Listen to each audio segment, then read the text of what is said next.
बल्लेबाजों को जिम्मेदारियां समझनी पड़ेगी। ये बातें सूर्य कुमार यादव ने कही है नीदरलैंड के खिलाफ मैच जीतने के बाद। जब प्रेस कॉन्फ्रेंस में आए सूर्य कुमार यादव तो उन्होंने यही बातें कही कि यार नीदरलैंड के खिलाफ हम लोग जीत तो गए, अच्छी बात है। वैसे शुरुआत क्रम के बल्लेबाज फ्लॉप होने के बावजूद भी हमारे फिनिशिंग ऑर्डर ने वो दमखम दिखाया और ये बातें साबित कर दी कि यदि वो ऐसी जरूरत पड़ी तो वो लोग तैयार है, वो कारनामा कर सकते हैं, इंडियन क्रिकेट टीम को मुश्किल परिस्थितियों से निकाल सकते हैं। लेकिन बॉस हमारे सभी खिलाड़ियों को अपनी अपनी जिम्मेदारियां समझनी पड़ेगी, सही परफॉर्मेंसेस करना पड़ेगा। और जाहिर तौर पर उन्होंने अभिषेक शर्मा को लेकर ये बातें कही है क्योंकि इस समय किसी गैर जिम्मेदाराना तरीके से कोई प्लेयर बल्लेबाजी कर रहा है तो वो प्लेयर है अभिषेक शर्मा। क्योंकि भाई अभिषेक शर्मा का फॉर्म हम लोग इस T20 वर्ल्ड कप शुरू होने से पहले यदि तुलना करें T20 वर्ल्ड कप से तो यार क्या बल्लेबाजी कर रहे थे अभिषेक शर्मा, हर एक मैच में कहर बढ़ पा रहे थे, हर एक मैच में ऐसी बल्लेबाजी कर रहे थे यार पूछो ही मत। इतनी खतरनाक स्टार दे रहे थे इंडियन क्रिकेट टीम को। जैसे T20 वर्ल्ड कप शुरू हुआ अभिषेक शर्मा का फॉर्म अचानक से गायब हो गया, उस लाइन में दिखाई नहीं दे रहा। पिछले 2-3 इनिंग्स में खाता भी नहीं खोल पाया अभिषेक शर्मा। तो जाहिर तौर पर सूर्य कुमार यादव का इसी तरफ इशारा था कि यार बड़े मैचों में जो है ना वो गलतियां नहीं होनी चाहिए, बड़े मैचों में हमारे प्लेयर को ये बातें समझनी पड़ेगी कि वैसा उनकी जिम्मेदारी क्या है, वो उनका उत्तरदायित्व क्या है और वो अपने उत्तरदायित्व को सही तरीके से निर्वहन कैसे करें। क्योंकि जाहिर तौर पर बड़े मैच में यदि आप गलती करेंगे ना तो फिर आपने पीछे कितने मेहनत क्यों ना करें, आपने 1-2 साल जो आपने पसीने बहाए हैं, जो आपने तैयारियां करी, फिर उस तैयारियों का कोई मेहनत ही नहीं रह जाएगा। ये मैटर नहीं करता भाई आपने कितनी ज्यादा प्रैक्टिस करी है, मैटर ये करता है कि भाई जब मौके आए तो वहां पर आपने आउटपुट कैसे डिलीवर किया, ये चीजें मेन मायने रखती है। तो जाहिर तौर पर अब जो स्टार्ट हो रहा है भाई सब नॉकआउट का दौर, ये एक असली दौर है, ये एक अग्नि परीक्षा वाला दौर है। और यहां पर भाई आप चूक नहीं कर सकते, आपने पीछे चूक किया और चूक कर दिया, लेकिन यहां पर आप चूक नहीं कर सकते, यहां पर आप गलतियां नहीं कर सकते। हालांकि अभिषेक शर्मा कैपेसिटी पर डाउट नहीं किया जा सकता, जिस तरह को बल्लेबाज जो उनके पास कैपेसिटी है उन्होंने दिखाई, उन्होंने साबित करके दिखाई है वैसे वो कभी भी जो है फॉर्म में आ सकते हैं और किसी प्लेयर की बैंड बजा सकते हैं। लेकिन 80 से ज्यादा आत्मविश्वास हमें लग रहा है अभिषेक शर्मा को लेकर के डूब रहा है। कॉन्फिडेंस एक अलग चीज होती है भाई, आप आक्रमण बल्लेबाज है लेकिन थोड़ा सा वक्त तो ले सकते हैं ना, 2-4 गेंदे आप देख तो सकते हैं, समझ तो सकते हैं कि भाई मतलब पिच बिहेव कैसा कर रहा है, किस तरीके से खेलना है। आप यदि ये सोचेंगे कि वैसा हर एक बार हम पहले गेंद पे छक्का मारे तो जाहिर तौर पर इससे फायदा बहुत कम होगा, नुकसान बहुत ब्लंडर होगा। क्योंकि आप पलटन में वैसा मान के चलिए कि मतलब आउट हो गए तो वहां पे चलिए, यदि बड़े प्रेशर वाले मैच इस तरह का मतलब होता है पहले और विकेट चला जाता है, जब तो वो बहुत बड़ा प्रेशर जो है, एक बार बड़ी टीमों के खिलाफ वैसा प्रेशर में आ गए तो वो टीम जानती है कि प्रेशर वाला सिचुएशन को कैसे बनाना है, उन टीमों के पास ये आइडिया होता है। ओडीआई वर्ल्ड कप 2023 में हम लोग इसके भुक्तभोगी हैं, जिस तरीके से सुमन गिल का विकेट गया, उसके बाद से रोहित शर्मा का जो विकेट गया, उसके बाद से देखिए इंडियन की टीम किस तरीके से प्रेशर में आई और ऑस्ट्रेलिया की टीम ने जो है पूरी तरीके से गेम को दबोच लिया। तो इस तरह की सिचुएशन दोबारा ना क्रिएट हो, इस तरह का सिचुएशन दोबारा ना आए, इसीलिए अभिषेक शर्मा को थोड़ा सा सहजता के साथ, थोड़ा सा समझ करके जो है, थोड़ा सा रुक करके खेलना पड़ेगा, जिम्मेदारी उन्हें समझनी पड़ेगी। अभिषेक शर्मा को पहले गेंद से छक्का मारने का इंटेंट जो है ना उन्हें छोड़ना पड़ेगा। बड़े बड़े दिग्गजों ने भी सलाह दी, युवराज सिंह भी कहा करते हैं गुरुजी कभी सिंगल भी ले लिया करो, हर गेंद पे छक्के मारने के लिए जाते हो भाई साहब, सिंगल से भी कभी काम चला लिया करो। ये बात युवराज सिंह ने भी कही। तो और अभिषेक शर्मा का दिखाई देने को मिलता है भाई जब वो छक्के मारते हैं तो हर एक गेंद पे छक्के मारने की मतलब फिराक में रहते हैं कि हर एक गेंद को कैसे बाउंड्री लाइन के बाहर भेजें, अच्छी चीज है, लेकिन सिंगल भी वैसा बनता है क्योंकि क्रिकेट खेल जो है वो सिंगल से ही बनता है, सिंगल डबल से ही बनता है। जो हर एक बार आपको फ्लैट विकेट तो मिलेंगे नहीं ना वैसा, इंडिया की तरह कंडीशन आपको हर एक बार मिलेंगे नहीं। हालांकि इस T20 वर्ल्ड कप जितने इंडिया के मैच वो इंडिया में ही होने वाले, लेकिन अब गेंदबाज समझ रहे हैं भाई अभिषेक शर्मा कमजोरी किया, उन्हें रूम नहीं देना है, ये नहीं करना है, वो नहीं करना है, ये चीजें समझ रहे हैं और उसका परिणाम खामियाजा जो है वो दिखाई देने को मिला। पाकिस्तान के खिलाफ भी पहले और में स्पिनर को लाए, उन्होंने अभिषेक शर्मा का विकेट चटका करके दे दिया। उसके बाद से आप देखिए दूसरे मैच में भी किस तरीके से नीदरलैंड्स की टीम ने अभिषेक शर्मा को फंसा लिया, उससे पहले यूएसए टीम ने अभिषेक शर्मा को फंसा लिया था। ये प्लानिंग हो रही है अभिषेक शर्मा के साथ कि भाई साहब कहां पे अभिषेक शर्मा कमजोर है, किस तरीके से अभिषेक शर्मा को निपटाना है, इससे बच करके रहना पड़ेगा। अभिषेक शर्मा आउट हो जाते हैं यदि शुरुआत में तो उसका परिणाम क्या होता है आप लोगों ने नोटिस किया है, उसका परिणाम ये होता है कि भाई दूसरे जो बल्लेबाज आते हैं ना उसके ऊपर प्रेशर बन जाता है।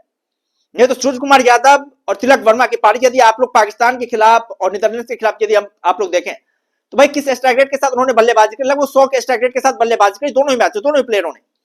जबकि ये दोनों प्लेयर उस टाइप के प्लेयर नहीं है, ये दोनों उस टाइप के प्लेयर हैं, खासतौर पर सूरज कुमार यादव, कि मतलब 30 या 40 गेंद खेल जाए तो वहां पर जो 70-80 रन ये ठोकने की मतलब दमखम रखते हैं। उनके पास वो मद्दा है कि वो 30 गेंद खेल जाए तो 60-70 रन ठोक देंगे। लेकिन पिछले दोनों ही मैच बुरी तरीके से फ्लॉप रहे, पिछले दोनों ही मैच 100 के स्ट्राइक रेट के साथ इन्होंने बल्लेबाजी करी।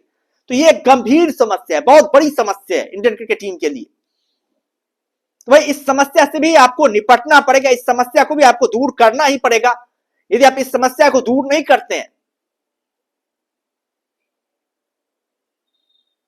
और ये समस्या दूर कब होगा, जब आपको ओपनिंग स्टार्ट अच्छी मिले, जब आपको ओपनिंग स्टार्ट मिल जाती है, 4 में 70-80 रन बोर्ड पे लग चुके होते हैं, विकेट नहीं गिरा होता, तो उसके बाद जो बल्लेबाज आता है ना, वो कॉन्फिडेंट मोड में आता है। वैसे यहाँ पर यदि हम आउट भी हो गए, नहीं भी चले, तो कोई मतलब फर्क नहीं पड़ता है। वही यदि विकेट गिरने के बाद उस सिचुएशन में आते हैं कोई बल्लेबाज बल्लेबाजी करने के लिए, उसको ऊपर थोड़ा सा प्रेशर होता है। हालांकि इंडियन क्रिकेट टीम में एक चीजें हैं कि बल्लेबाजी काफी डीप है, काफी गहरी है बल्लेबाजी लाइनअप।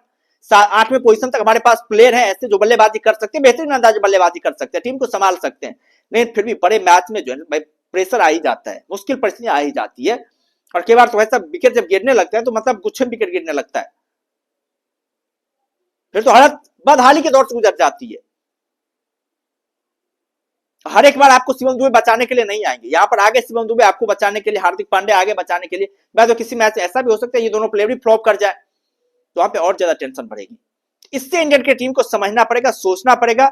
नीदरलैंड्स ने एक स्टेटमेंट दिया है, भाई आपकी गलती कहां पे है, आपकी कमजोरी कहां पर है, आप किस कमजोरी को दूर कर सकते हैं। दूसरी चीजें क्या है, दूसरी चीजें जो इंडियन की टीम के फेवर में नहीं है ना, वो है ड्यू। ये किसी के फेवर में नहीं है बॉस, इंडियन क्रिकेट टीम भी इसके ऊपर नियंत्रण नहीं कर सकती है। ये एक ऐसी चीजें है ना जिसपे किसी का दावा नहीं है। ये बात महेंद्र सिंह धोनी ने भी प्रेस कॉन्फ्रेंस में कही थी, भाई इंडियन क्रिकेट टीम काफी कमाल की टीम है, इसमें कोई शक नहीं, कोई दो राय नहीं है। ये टीम वो दमखम रखती है कि भाई ये टीम जो है चैंपियन बनकर के आ सकती है। लेकिन गुरु यहां पर ड्यू एक ऐसा फैक्टर है ना जिसके ऊपर किसी का कोई नियंत्रण नहीं है।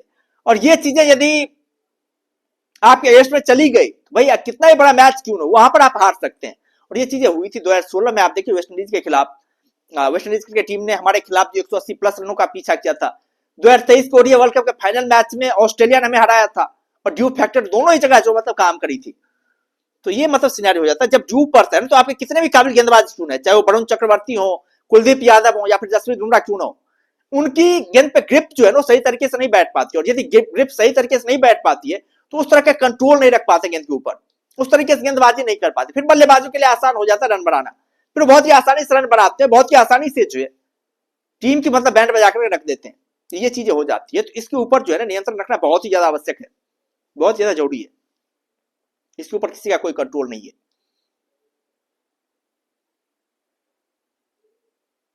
तो वैसे ये चीजें है।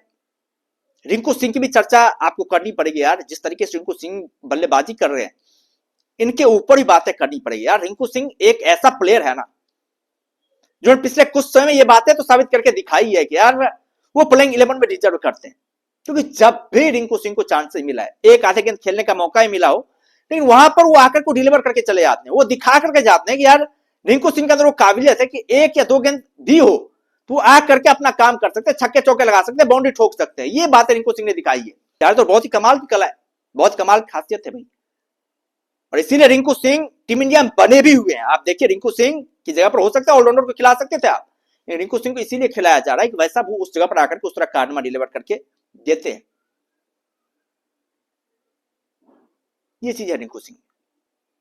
हार्दिक पांड्या, शिवम दुबे, इनकी तो चर्चा हम लोग कर ही नहीं सकते। खासतौर पर हार्दिक पांड्या एक बेहतरीन प्लेयर है, कमाल का प्लेयर है, और जब भी इंडियन की टीम में होता है तो एक अलग बैलेंस जो इंडियन की टीम को मिलता है। उनकी गेंदबाजी में भी वो धार है, वैसे विपक्षी टीम को जो मतलब सेट कर सकते हैं और भरोसा भी दिखाते हैं इंडियन कैप्टन। जब भी मुश्किल परिस्थितियों में टीम फंसी हुई होती है या फिर विकेट की रिक्वायरमेंट होती है, दरकिनार होती है, दरकिनार होती है, वहां पर जाकर के हार्दिक पांड्या जो है विकेट चटका कर देते हैं, वहां पर वो कमाल गेंदबाजी कर लेते हैं हार्दिक पांड्या। आपने हर हमेशा देखा होगा मुश्किल परिस्थितियों में, और बल्लेबाजी तो वैसा करते ही करते हैं। ये एक संकट मोचन हार्दिक पांड्या जो कहते हैं वो हार्दिक पांड्या है। हार्दिक पांड्या के होते हुए आपको सेकंड गेंदबाज को खिलाने की भी जरूरत नहीं है। यदि एक जसप्रीत बुमराह है तो दूसरे छोर से हार्दिक पांड्या, भाई साहब उनके पास वो कैपेसिटी है, वो उस तरह का काम कर सकते हैं, वो आपकी टीम के लिए जो बेहतरीन तरीके से गेंदबाजी कर सकते हैं। शिवम दुबे भी है आपके पास, तो 3 तेज गेंदबाज के विकल्प जो हमारे पास वैसे भी हैं।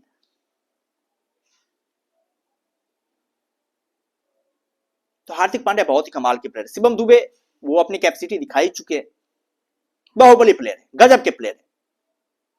वो कैपेसिटी है इनके अंदर कि यार कोई भी गेम क्यों ना हो, यदि 35 गेंदों पर 70-80 रनों का फासला भी हो ना बनाने का, तो पावर है इनके अंदर, वो ताकत है इसके अंदर कि वो उस तरह कारनामे को जो संभव करके निकल सकते हैं शिवम दुबे। वो प्लेयर है, वो फायरनेस है शिवम दुबे के अंदर, वो कारनामा कर रहे हैं। वो अभी काफी जबरदस्त फॉर्म में भी है, लेकिन हमें लग रहा है शिवम दुबे यदि इस तरह के फॉर्म में है तो भाई आप उन्हें थोड़ा सा ऊपर भेज सकते हैं। खासतौर यदि इंडियन की टीम को काफी कमाल की शुरुआत मिल जाए, 6 ओवर ईशान किशन और अभिषेक शर्मा यदि बल्लेबाजी कर जाए तो आप उन्हें नंबर 3 पर भेज सकते हैं, जैसे ऑस्ट्रेलियन टीम डेविड के लिए किया है, उन्हें ऊपर भेजना शुरू किया ताकि उनका सही तरीके से यूटिलाइज किया जा सके। तो आप शिवम दुबे को थोड़ा सा यदि ऊपर भेजेंगे तो शायद आप सही तरीके से यूटिलाइज कर पाएंगे।